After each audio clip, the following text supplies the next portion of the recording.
And welcome back. Thank you so much for staying with Lookuptv. This is Lookup News. I'm Nancy Nalima, and now on a different set with my guest. Right next to me is Tony Kisaka, who is a strategist. Good evening. Good evening. Karibu. Unajivunia kuwa Mkenya? Najivunia kuwa Mkenya.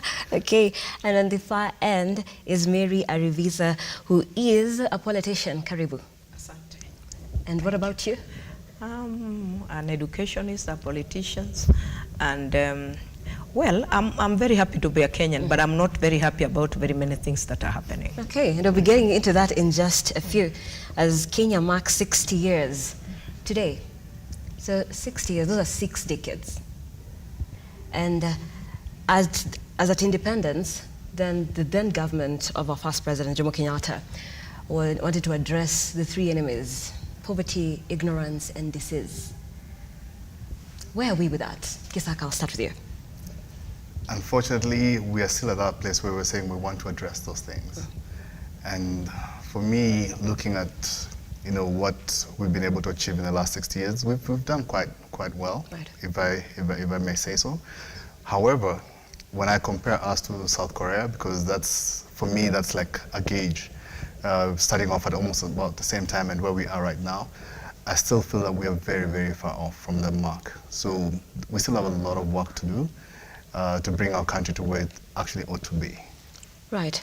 Madam Mary, so 60 years on, poverty, disease. It's a very sad situation that the country finds itself in.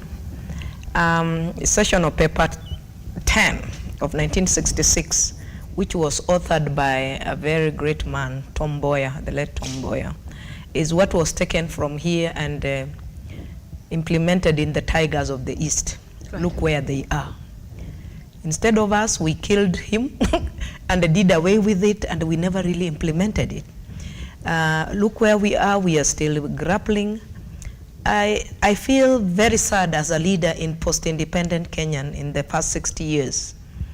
I know I can't really claim to have been a leader a bit earlier. I'm a later one, but it's a very sad situation because we have actually made our people to groan more, to which they were not Kenyans, really getting very frustrated. It's like we make 10 steps forward, we make 1 step forward, we go back 10 steps.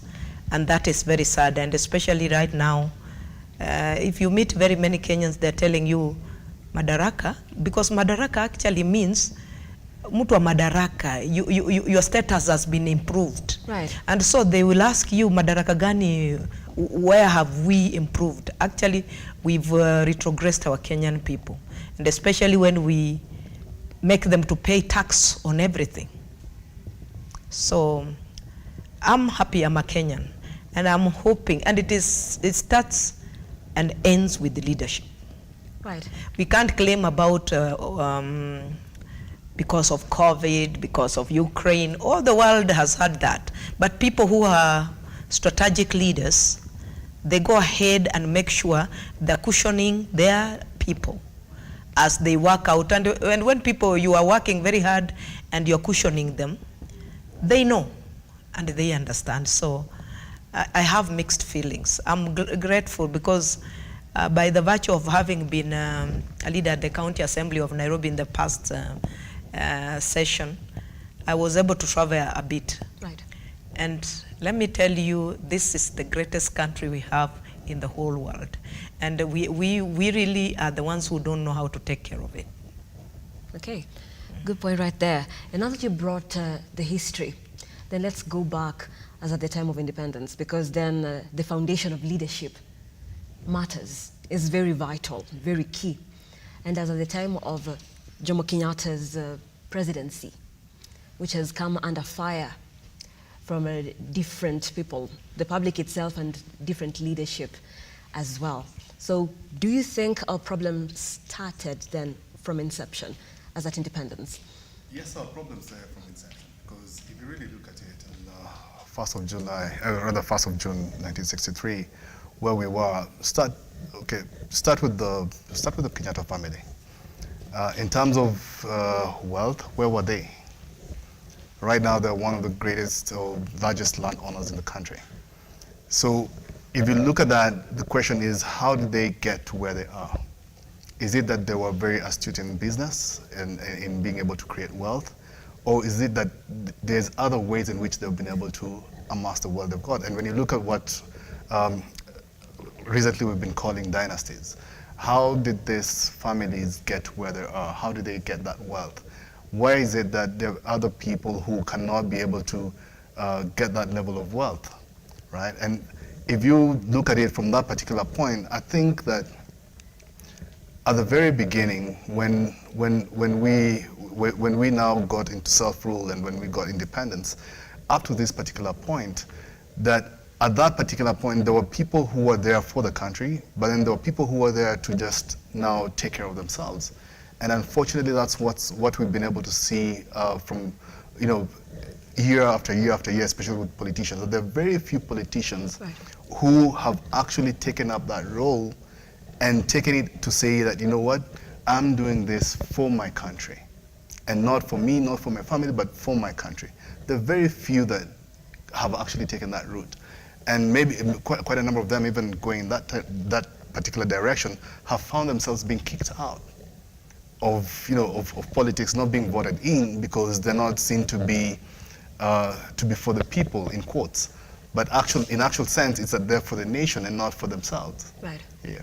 Okay, and Mary, as you respond to that, then we can also be looking at our politics, how politics has evolved within these 60 years. Because then when we started as a one-party state, then later into a multi-party state. We started off actually as a multi-party. And in fact, the Europeans who were our colonizers, and in this case, the British, the United Kingdom, knew that Kenya was a volatile tribal country, and they actually put a federal system. Now, federal is different from devolution. Federal, it means every region, the 8 provinces that were supposed to have autonomy, semi-autonomy, with a national government, just like probably the way United States operates, or Nigeria. They have their local chiefs who have got quite some good powers, and in the case of Nigeria, and some governors who are quite powerful, more powerful than ours. The United States is in that category because some of those states are like an equivalent of the whole of Kenya. And they have their own budgets, they have got their own, they run everything kind of like an autonomy. Actually, they meet at that federal level on very serious matters, like let's say the Supreme Court and so on. But coming back to ourselves, they knew that this country was very volatile and it was very tribal. And they knew that what would have brought equality, sensitivity, and a sense of nationhood would have been a federal government. Right. Unfortunately, at very early stages of independence, it was removed, and it became a unilateral, centralized government where a few people at the top, and especially the presidency, decided everything for everybody. So what happened at that time is everybody pays taxes, as we do even now. Then at the top, we have one person who decides where these taxes get to be utilized. And so we have some areas that now became very marginalized. So at the very independence, we made some mistakes. Our fathers had fought for independence, and we are so grateful that they did. But at independence, I don't know whether it was insecurity and wanting to consolidate power so that you can be able to rule at those days, because you realize that in many African countries at that time, including DRC Congo, where Patrice Lumumba were killed, in Ghana, where we had this great man, what is his name again? It's gone. But they were overthrown. Azikwe in Nigeria, they were overthrown and killed. So while we understand the idea and the need to consolidate power at that time, it was a very big mistake, because what is again eating Kenya at the moment is actually, and I think Baba said it, and I don't know whether people really noted it. One of his latest speeches, he said that we need self-determination. self-determination is a very serious issue. I was in the Boma making of constitution, and in this constitution it means we as Kenyans, we need to decide, do we really need Kenya as it is, as it stands at the moment? Or do we need some people to secede and have their own Kenya A and Kenya B? It's a very serious issue, because when the deputy president of this country, Gigi, decides to come and say Kenya is a company, and he's saying it, and it is owned, and I wish he said this company is owned by 43 tribes. He goes ahead and says it is owned, I think, by him and the president, or the 2 tribes that predominantly voted for him. We are going back to that time of independence where the British knew we were so tribal, right, and we are a nation. You know, the definition of a nation is a people that have got the same language, the same values, they believe in the same things, and that is what the new constitution of 2010 was trying to address. And Yashpal Gai went all over the country and collected views that wanted back actually the original federal government. But we realized that if it was put federal, it may still have really made those people autonomous until the need for the whole country would not have been there. So what am I saying? I'm saying that yes, the problem started really at independence. And it may have been informed because of the circumstances and the things that were happening at that time. However, there is also something good that Mzee Kenyatta did, and this was, while there were 2 blocks at that time, so we had the communist Russia, and we had the Americans, and there were Europeans, right, who were these capitalists, and the other one was communist. Mzee made a point that we would be able to join the side of the capitalist. And in capitalism is that people work hard to gain what it is. In this case, while all Kenyans are working hard, as I have said, the resources and the money that comes into the consolidated fund at Treasury that is not distributed equally among us Kenyans. Right. And it is good to understand that there have been some areas that have been so marginalized, and the 2010 constitution wanted to bring up what we call an affirmative action for those areas. So that one policy that was there at independence was that because the White Islands were more developed than the rest of the country, that the resources that would come in through tax and what would be used to continue to develop the White Islands, but it was in the premise that when money or development is done, it is used to develop the other parts of the country that were less developed. Right. Now, what happened was, it was never so. It came into the White Islands and it remained there. The other people were just being dropped a few things here and there. So it's important to know that the problem started right off. Okay, at independence. But can we keep blaming the very first administration? Kisaka? Corruption started with the very first administration. 60 years ago. And we've still not been able to get rid of it to this day. Right now, we're talking about taxation. We're talking about, you know, the way the country is right now, the cost of living. And if you really look at it, I think, I can't remember the name very well, but I think it's called the Laffer theory, where it talks about taxation and the taxation regimes, and it talks about, you know, it's actually a graph where you'll see that when you tax people at 100%, you're not going to have revenue coming in. Why? Because if you're going to tax me 100% of everything I'm earning, I'm not going to be having any way that I will want to work. I'll not want to work. I'll not have an incentive to work. Right. Actually, that's what I was looking for. And so you'll find that at 100% taxation, the revenue generation in the economy is at 0. And you will notice that as you reduce the tax, then you're getting a lot more revenue generation. But it gets to a place, and interestingly enough is that, again, when at if it's at 0 taxation as well, as you start to tax, again you find revenue generation. But it gets to a place where the taxation and the revenue generation kind of get to a point where they meet. Beyond that, now you're at a place where, like now the way that where we are as a country, where people are struggling. People, no matter how much you try and make, no matter how much money you try and make, you're not being able to see a return on it. Right now, today, I was listening to the president. He was talking about, even when he's talking about loans and people being, pushed to take loans with security, and now there's the Hustler Fund. And I was thinking about it, and I was like, the reason why organizations, financial institutions are requesting and demanding for security right now is because of the default rates. Right. Too many people are defaulting. Why are they defaulting? Because you are possibly maybe working for a company. They've given you facilities including loans. You've taken loans. You're actually committed to be able to develop you and your family. And then you're actually deemed redundant. Or you're fired. Why? Because they're downsizing, because things are not working well. And all of a sudden, you've got all these millions that you're expected to pay because it goes to market rate, and you don't have any revenue coming in. Possibly you're not able to get another job. So you find that the country is struggling, and we continue being in a cycle.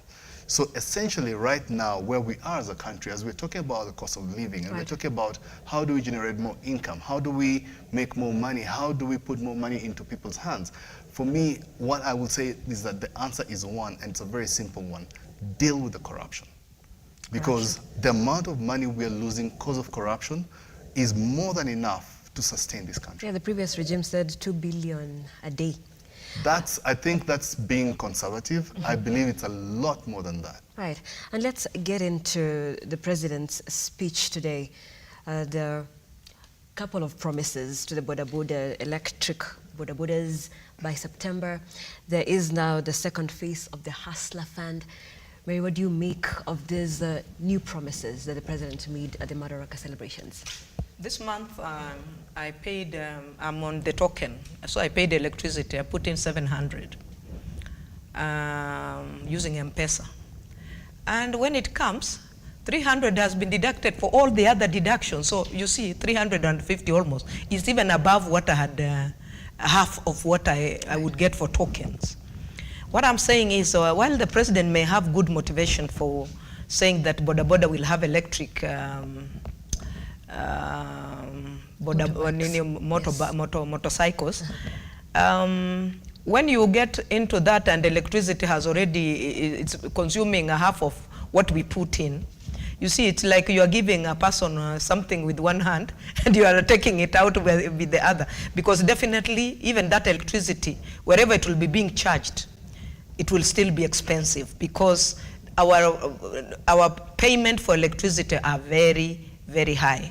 Because we have the levy. I think when we complained that the people listed and made fun of what is being deducted for, I don't know, oil, for what they removed. Now it is not saying it, but all I saw is almost half of what I'd put in had been scooped for use. So good motivation, and I think the world over, we are going to the side of electric because of pollution, and that is to reduce the greenhouse effect in the climate change.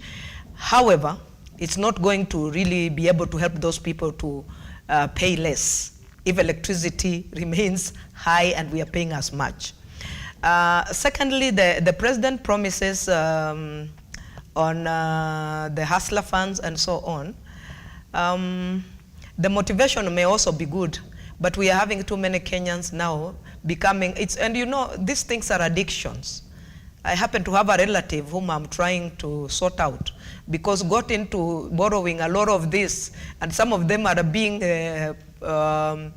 added on a daily basis. I mean, you pay interest on a daily basis. So the person got quite trapped in. And so, because these things of these funds, and they're not funds, they're actually Shylocks. And we have some private ones, we have the government ones. We have KCB, M-Pesa, we have M-Shwari, we have the other one of Safaricom, Fuliza. All this, Kenyans are being actually taxed. So, and then we are having parastatals that are supposed to generate money that also helps with the tax. For instance, Kenya Airways one of the best and one of the first ones in the whole of Africa, the pride of Africa, and it was the pride of Africa until the corruption that my brother is talking about just took over. Because that airways, KQ, as we popularly love it and call it, if it is very well managed, it is one of the best that can bring revenues. Those of us who have traveled a bit, it's very sad when you travel and you go to Ethiopia. In about 8 or so years, when I passed through Addis Ababa, it was like Wilson Airport. Right now, Addis Ababa, I mean, it's pride of Africa, actually. While they got loans from China to do it, they have made sure their aircrafts are well maintained, there is no corruption, and they are buying more every day, so the standards of how they're serving the customers is high, and then they are all over almost on every route. And even the younger one of Rwanda, it's the same. They're doing very well. They're starting small but maintaining and going slowly but sure. So we need to make sure that corruption is curbed. Because even if we promise so many things, promise Hamsla Fund, which I'm paying interest, remember everything, if I go to a restaurant and eat, I'm paying VAT. If I buy anything in a shop, I'm paying VAT on it. So Kenyans are overtaxed. And some of it, like the fund for housing, it's a noble thing. We need houses in this country. However, it should not be compulsory, because some of those people, like civil servants, have been a teacher for very many years. Some teachers with the Mwalimu Sacco, you have already built your own house, so you are not focusing on getting another house. For survival, and because you are never added salary for a long time, you are looking forward how you can be able to maintain your life so that when you retire, you have another side hustle, as it is called. So then, in the proposed even finance bill, are we saying that the president is misguided, or maybe this is not timely? It is definitely not timely, because when you look at the financial bill right now, it's talking about mostly about, additional taxes, levies, like the housing fund. And when you look at that, it's more about adding a financial burden on Kenyans, as opposed to removing the financial burden that Kenyans are under right now. I would have expected, when we're talking about the financial bill and we're talking about him coming in and as he's talking about his, his first budget, because essentially this is going to be the first budget, I would have expected him to focus more on finding that money that is currently being held by the corrupt individuals who have actually put us in the situation that we are in. Unfortunately, and I think was it yesterday that I think he withdrew the nominee, one of the PS nominees, because, at that point they're saying, this person was at some point found with an issue about, fake dollars and things like that. And I'm like, by the time that name got there as a nominee, are you telling me with all the apparatus we have, they did not notice that? That at that point is when they realized, oh wait, there's a problem here. Why is it that we are recycling politicians who clearly we have seen are having issues, right? This country needs to get to a place where the moment you are mentioned to be having a problem, right, whether it's to do with your integrity especially, you are set aside. And that's the Constitution. Yes. And the president has said today that he is forming a government where it's not just about rewarding friends, but for the goodwill of the people. What do you make of that, Mary? Hey, I think with all due respect to the president, he is a master at saying exactly opposite. And Kenyans at this stage are not in the time of Mzee Kenyatta, and they are not in the time of Mzee Moi. People are more educated with social media. There is a lot of information that is circulating, so you cannot say like that, and then just go scot-free. The president saying that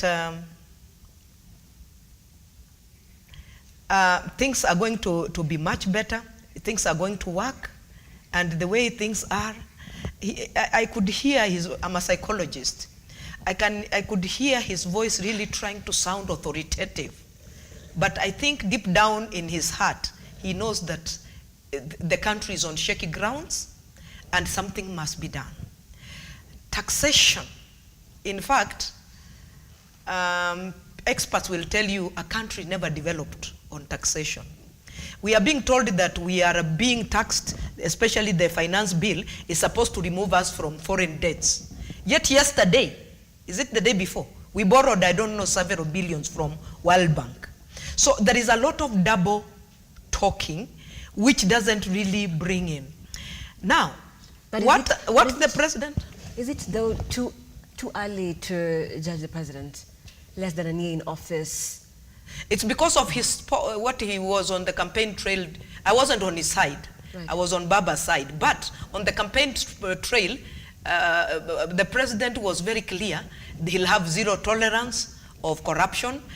He's going to make sure that the cost of living goes down. We are holding him on to account for what he promised us as Kenyans. Because once in the office, you don't have a company like his deputy has proposed. He's supposed to serve all of us. Right now, those people that voted him, those who did not, if they go on electricity bill, they are being paid, they're paying the same. Are you getting? So, we are taking him on his manifesto. We are taking him on his campaign trail. And he said he'll have zero tolerance on corruption. As my brother said, the very people he has chosen to be with him in office, they are people very well known to everybody. They are not straightforward people. I don't want to mention names lest I'm taken to court, but Kenyans know. So the first thing, according to the 2010 Constitution, what the president should have done if he wanted to leave a legacy, where people would have said, in spite of COVID, in spite of the Ukraine war, the president tried. Like President Uhuru, some people really didn't like it. But I'm telling you, at the moment, some people, he has become a darling. Because what are they saying? When you look at Nairobi, he has improved the roads. He may not have worked on some other things, but there are some things for legacy. Right. So, what the president, according to 2010 Constitution, would have done is to have some of these people, friends of his, who are very well known and they are corrupt, not to get into CS, CAS, and the principal secretaries. They shouldn't have been allowed there, because what they are doing, they are masters at corruption. So what they are doing, holding these ministries at ransom so that they milk them. So the president will have no legacy. And you cannot put your friend in office and then when they are corrupt, you get a hold of them. You are actually getting a hold of yourself. Right. So he should have looked for professionals, and the Constitution allows him. Should have looked for professionals, people with integrity, put them in those positions of caste, most of them, and then probably put one or two who can work. Because some people really, we have known that all they do is to swing around on us as Kenyans, to show how beautiful they are. You know, when you are a cabinet secretary, it's not a matter of beauty. Beauty with brains is okay. I'm not against beauty. Even me, when I've come here, I've really polished myself. Right. But we don't need beauty and swinging. We need brains that are working, making policies that will be able, advising the president on the bill. It's not a matter of just trying to push it through, because Kenyans to know that you are in office and there is nothing they'll do, we are the ones. No. At this time, Kenyans are very bitter and they are very angry. Right. And the president should be very ready, because whether Baba leads them in the streets or not, probably even if Baba doesn't lead them, they may lead themselves. Okay. And maybe you can weigh in, because I believe our time is running up. All right. For me, when I really look at it, and for those who actually know the president, he's one very no-nonsense person. He doesn't mince his words. When when he really wants something done, it gets done. And looking at him at this particular point, when he's coming and saying, we are going to have zero tolerance to any of these things, then his deputy says something that is totally different, including when the deputy talked about shareholders. I expected him to come out strong and say, this is not the way this is not what I believe in, because we do not know the deputy president. We voted the president in. And so at this particular point, when he was asked and he said, I don't know about that, you go and ask the DP, he actually absconded and he missed out on something very fundamental at that point. Right. To show us that he is actually the person that people have always thought him to be. I'd expected that, you know, when he comes in, we're going to have someone who's focused, who's got an agenda, and he's going to make sure that he delivers on that particular agenda. But then what I've continued to see is the same old issues. The same way when, you know, for President Uhuru at that particular point, when he got in during his second term, people expected him to now, as a legacy, to focus on, actually the first time they said, because he's from the dynasty, he's got the wealth, we expect corruption to die. Instead, it went up. In his second term, we said, okay, he doesn't have anything to lose. He can actually now form a legacy. He did not. Right now, it's a disappointment to see this happening with President Ruto right now, because the President Ruto, the Ruto that we actually knew before he became president, you know, the tough-talking hardliner, is not the person we're seeing. And we're seeing possibly someone who looks like he's got people pushing his buttons. Well, the presidency is a hot seat. The presidency is a hot seat, but it takes someone who's going to come up and say, it doesn't matter what it costs me, but then my legacy will be that at the time that I got to this office, this country changed. Right. Okay, so and understand we have to close. He put his friends whom he knew are corrupt into office. That's where he failed. Look at Obama. If you look at Obama, he was the first black African-American, Kenyan, of course, president in the US. When Obama came in, many African Americans were disappointed as his administration went on. Why? You could see him, he's the only black person around, surrounded by those technocrats. What he did is to surround himself with men and women who knew what it is to run a government. You don't surround yourself with men who are your friends, because administration is not friendship. Kenyans want things to be delivered. They know some of these guys are not straightforward. He needed to have put, and I hope he still has time. If he still to change things? He still has time, because he can change. Because as long as he has the people he has as CSS, principal secretaries, a CAS, and that large number of CAS was unnecessary, because that is adding on our tax. But apart from it being there, he needed just to have put people of integrity who will, now he used with the toughness of that, who would bring things to work. Okay, so as we close, since there have been a lot of issues, there seems to be a lot of negatives. But now, as we finish, on a very positive note, why you're proud to be a Kenyan, where you think we have excelled as Kenyans, Mary? Kenya is one of the best countries. I think we need to use our diversity as a means of being able to live together than what I have seen people trying to still use tribalism to do that. And I think on this, even the president has not done very well. He has appointed very many Kalenjins in strategic parastatals and position, while I don't think it is wrong for them to do. And also putting Somalis only in strategic position for national intelligence and unity, and national security. It's not right, because this country belongs to 43 tribes. And while one people may have a weakness and they could do something, if you have a diversity of them, they can be able to counter-check on each other. So we need to use our diversity as a people as a strength than to use it to hit at each other. And one of the things that I am proud of is that we have cultural diversities, languages. When a Kamba speaks, I'm so glad. When I go to a Kamba wedding, I know how to dance the Kamba. When I go to the Kikuyu, all these things are so wonderful.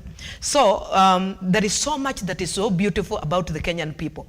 And when we have a disaster, when we have had several, like when we are bombed and so on, you see Kenyans coming out in real large numbers. They don't care which tribe and so on. So we need leadership that brings out the unity of this country than the leadership that brings us to get to be angry, to call Kenya a company of two people or two nations. Okay, so Kenya is so diversity. beautiful. Yes, we use our diversity to do.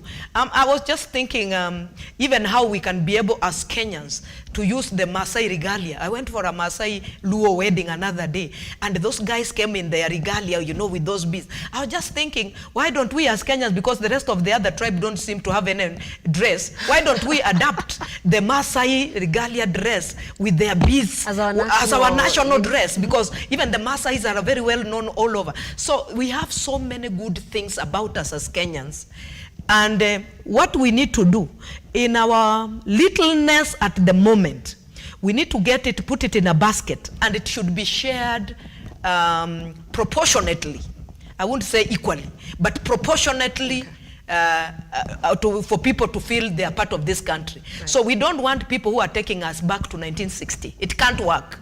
Okay. It will divide this country. We can't go to 1980s and the 90s. Right. It will not work. So there is a lot of many good things in this country, and we need to have unity in diversity. But leadership, and the Kenyans, please be able to insist on good leadership. Choose men and women of integrity. Right.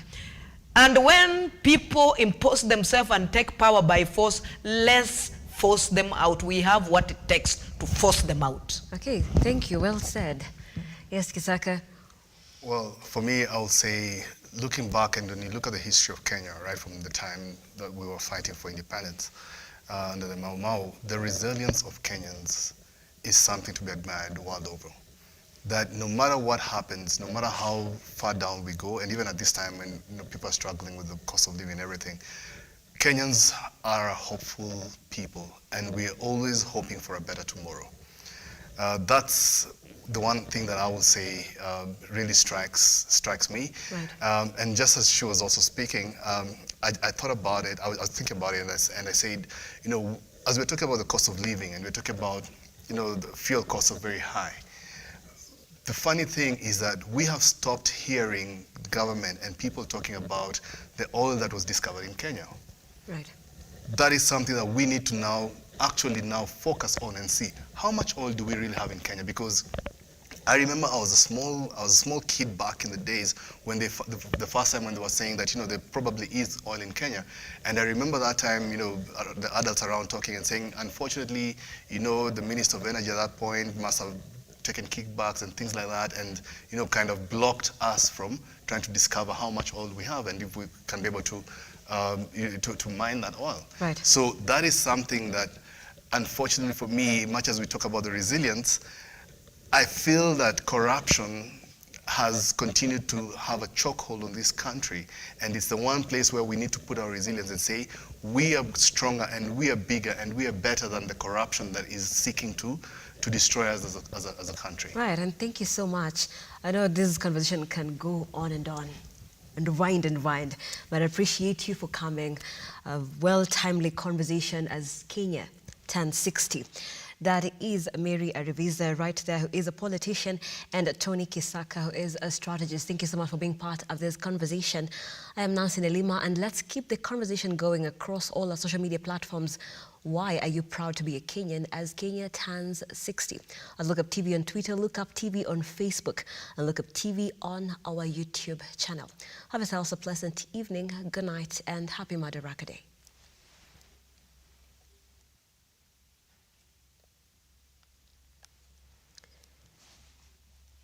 Thank you so much for coming. Thank you.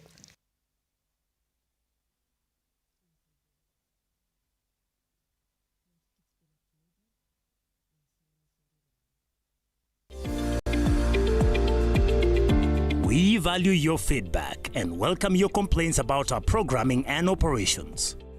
Feel free to get in touch with us through 0700 893 542 or send us an email to info@lookuptv.co.ke.